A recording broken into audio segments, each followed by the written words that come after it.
왕의 신하의 아들을 말씀으로 고쳐주시면서 진정한 믿음이 뭐냐 이거를 알려주신 예수님은 이제 유대인의 명절을 맞아서 예루살렘에 올라가십니다. 이 유대인들의 명절이라 하면 3대 절기죠. 부활절이 있기 전에 이 분들이 지키는 이 그리스도인들이기 전 유대교인으로서 자기들이 지켰던 절기가 있습니다. 그 절기가 바로 그 패스오버 절기, 유월절이라고 하는 절기가 가장 큰 절기이죠.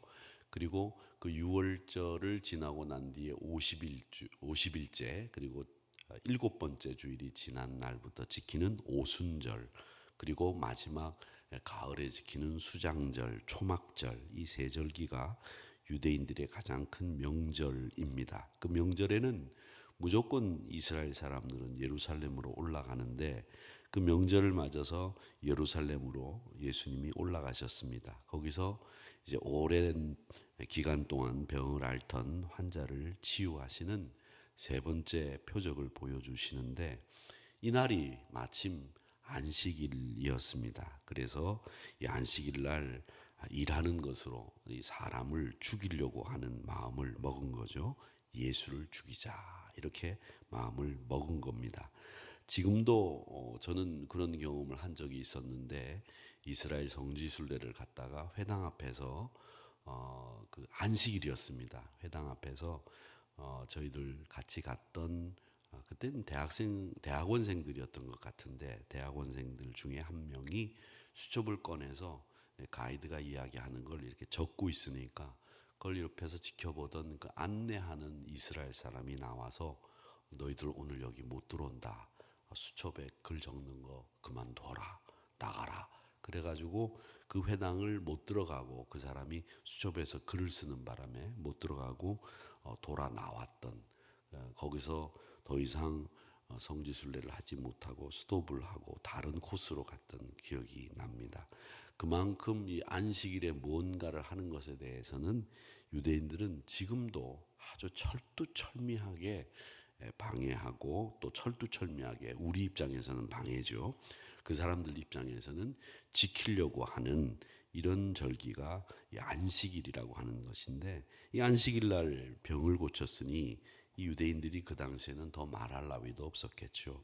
그래서 예수님을 죽이려고 했고, 이 38년 된 병자를 고치신 이 사건으로부터 시작을 해서 예수님을 본격적으로 박해를 시작을 하는 겁니다. 그래서 예수님을 죽이려고 음모를 꾸미고 박해, 핍박을 했던 이 시작이 바로 이 38년 된 병자를 고치면서 시작이 됐다, 이렇게 보입니다.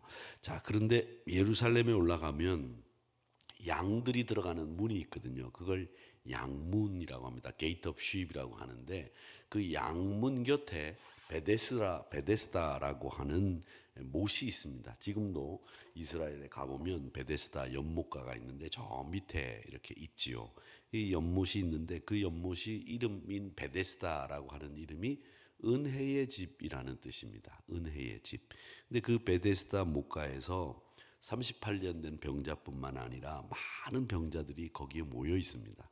그 왜 모여 있느냐면, 천사가 하늘에서 내려와서 물이 움직일 때에 제일 먼저 들어가는 사람이 어떤 병을 가지고 있든지 간에 낫는다라는 전설이 내려오고 있었습니다.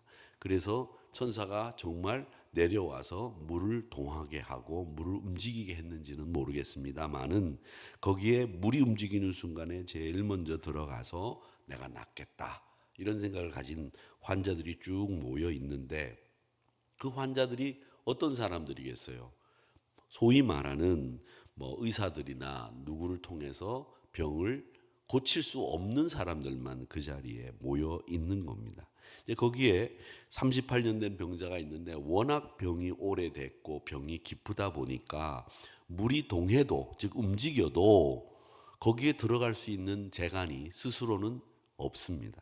그래서 이 환자는 누가 나를 물이 움직일 때 저 못에다 넣어줄 수 있을까, 이런 생각을 하면서 별 생각을 다 하고 38년을 그 베데스다 못가에서 보냈겠죠. 그런데 예수님이 거기에 오셔서 말씀 한마디로 그 병을 고쳐주신 겁니다. 뭐라고 얘기하셨느냐면 8절에 보니까 예수께서 이르시되 일어나 네 자리를 들고 걸어가라 하시니 이 말씀 한마디로 일어나서 자리를 들고 걸어갔다고 9절에서 이야기를 하고 있습니다. 이 치유의 기적은 죄로 죽을 수밖에 없는 우리 인간의 운명, 문제 이런 것들을 완전히 해결해 주는 예수님의 은혜를 우리에게 선명하게 보여주고 있습니다. 그러니까 예수님은 우리에게 말씀 한마디로 이렇게 모든 문제를 해결해 줄 수 있는 분이다라고 하는 겁니다. 자, 그러면 오늘 이 사건에서 우리가 보게 되는 교훈, 또 배우게 되는 교훈은 뭐냐라고 했을 때 4절과 7절의 말씀에 보면 이 베데스다의 모습을 봅니다. 베데스다 목가에 많은 환자들이 있고 그 물이 움직일 때를 기다려서 들어가기를 원하는 사람들, 이런 사람들의 그 상황은 우리에게 뭘 보여주고 있느냐 하면 유대의 율법주의를 그대로 보여주는 모습입니다. 즉 물이 움직일 때 내가 들어가야만 하는, 즉 내 행동이 있어야만 하는 선착순인 이런 세상의 모습과 율법주의의 모습을 그대로 보여주는 겁니다. 그래야만 치유받을 수 있는 그런 곳이죠. 거기에는 은혜와 긍휼이라고 하는 것은 요만큼도 찾아볼 수 없습니다. 그냥 개인적인 노력, 내가 움직여서 내려가야 된다, 내가 제일 먼저 들어가야 된다라고 하는 개인적인 노력과 규칙만이 거기에 남아있고 율법만 남아있는 것이지 거기엔 은혜가 있고 긍휼이 있는 게 아닙니다.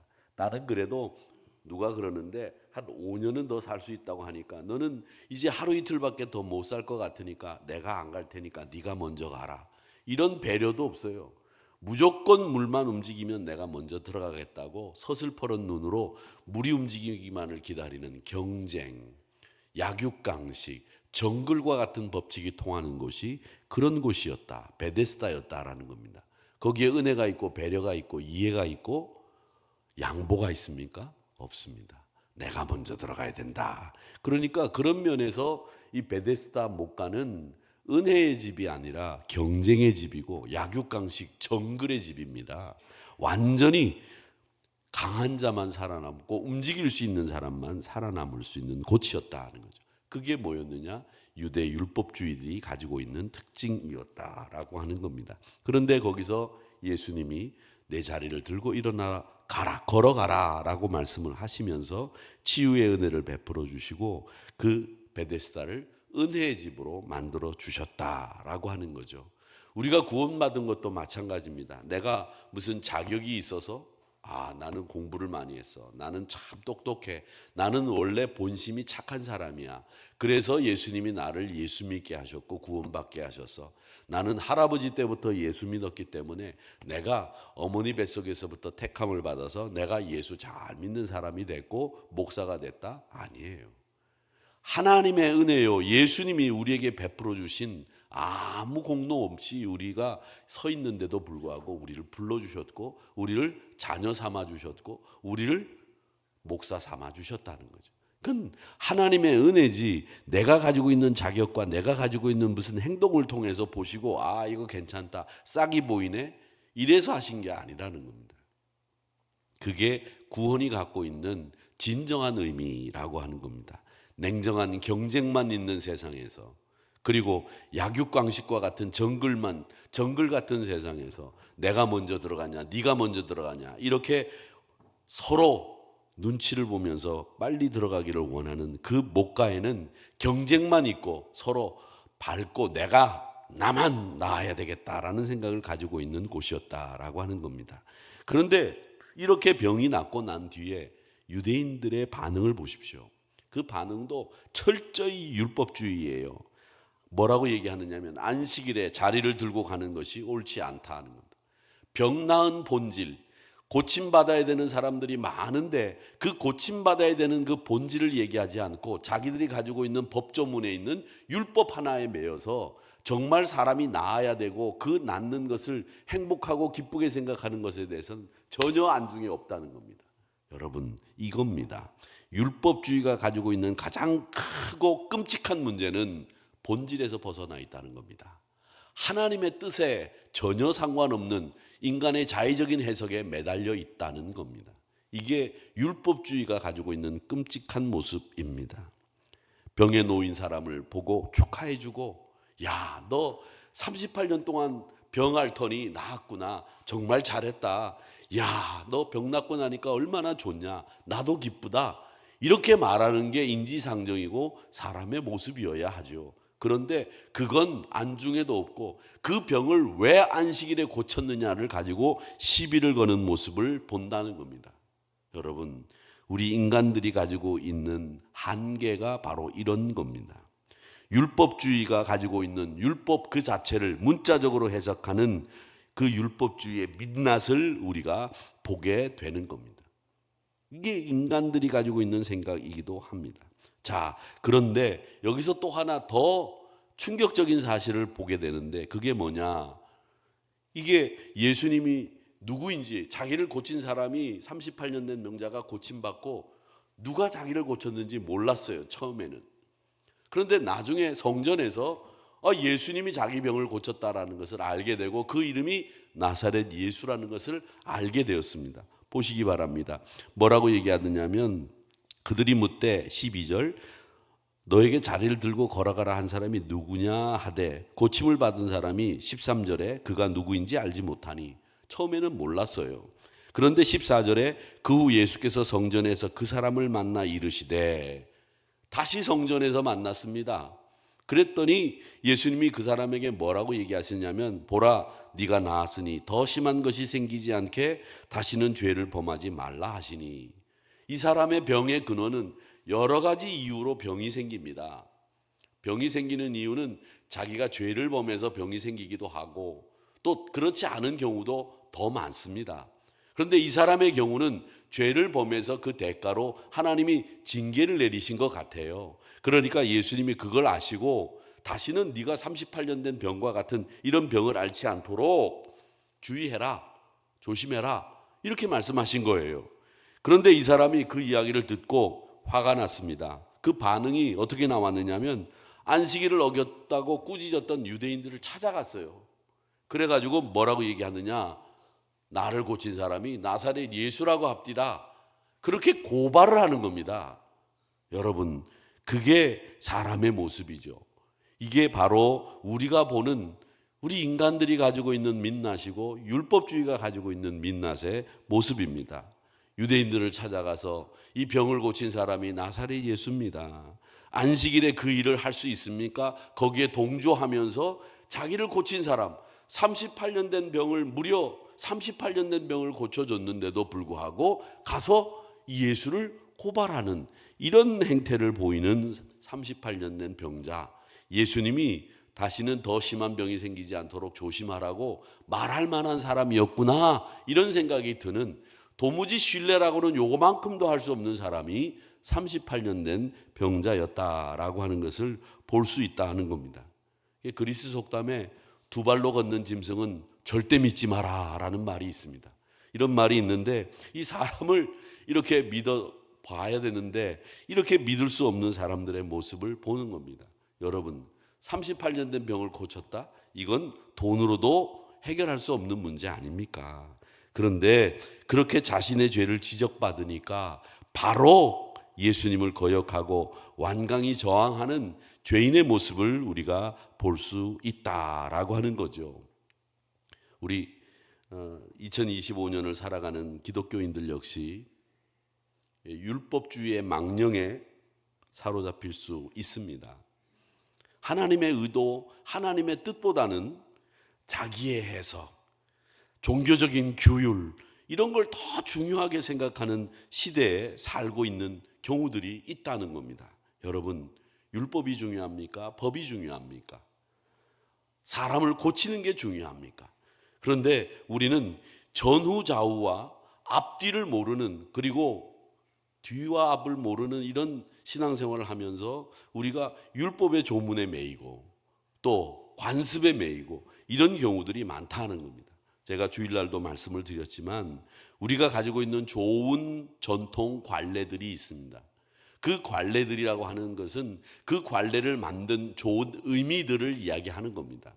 좋은 의미들을 우리가 그것을 지켜내고 그 의미들을 살려내는 것이 우리에게 필요한 일이지, 그걸 그대로 지켜나가자라고 하는 율법주의적인 그런 편협한 생각을 하자는 게 아니죠. 그러니까 우리는 율법주의를 넘어서 주의 자비로운 의도와 은혜를 오해 없이 받아 누리는 신자들이 되어야 되는 것이지, 우리가 자신이 공격받으면 대갚음을 하는 이런 배은망덕한 인간의 모습을 가진 38년 된 병자의 모습이나 율법주의의 문자 해석에 하나님의 뜻과는 의도와는 전혀 상관없는 자의적인 해석에 매달려 있는 그 인간들의 모습을 보면서 우리가 어떻게 신앙생활을 해야 되는지를 분명히 배우게 되는 것입니다. 그렇기 때문에 우리는 우리 힘으로 구원받을 수 없는데, 내 힘으로 구원받을 수 없는데 우리 주님이 나를 고쳐주시고 나를 구원해 주셨습니다. 해묵은 문제를, 우리 인간이 해결할 수 없는 문제를 해결해 주셨습니다. 그렇기 때문에 예수님을 신성모독이라고 고발했던, 그리고 자기의 죄를 지적했다고 금방 돌아서는 인간의 모습을 보이는 율법주의와 배은망덕한 모습을 경계하시기 바랍니다. 여전히 생각을 하늘이 아닌 땅에 두고 있는 사람들을 주의하시기 바랍니다. 새벽이라 아무도 아멘 안 하시고 그죠? 목사가 얘기하는 대로 그래 이렇게 하고 계시는데, 아멘도 새벽이라도 좀 하시고 성경도 읽으라면 큰 목소리로 좀 읽으시고 찬송도 크게 부르시기 바랍니다. 여러분, 병원에 가면 제가 늘 말씀드리지만, 병원에 가면 수술 환자에게 제일 먼저 시키는 게 뭐냐면 이런 플라스틱에다가 공이 들어있는 걸 주고 후 불어서 공을 이렇게 올리는 연습을 시킵니다. 그 왜냐하면 폐활량을 키우기 위해서. 우리 사람이 나중에 죽는데 무슨 병이 걸리고 소용없어요. 제가 늘 말씀드리지만 죽을 때는 어떻게 죽는다고요? 숨을 못 쉬어서 죽습니다. 그래서 제가 늘 말씀드리지만 숨을 한 번만 쉴 때, 다른 사람 한 번만 쉴 때 2번 더 쉬라고 말씀드리는 거고, 밥도 한 숟가락 먹고 2숟가락 먹으려고 할 때 숟가락 내리지 마시고 한 숟가락 더 드시라고 제가 말씀드리는 건데, 이 찬송을 부르는 건 말이죠, 우리 폐활량을 키워요. 이 폐가 건강하게 만들어지는 좋은 방법 중에 하나가 노래를 부르는 거예요.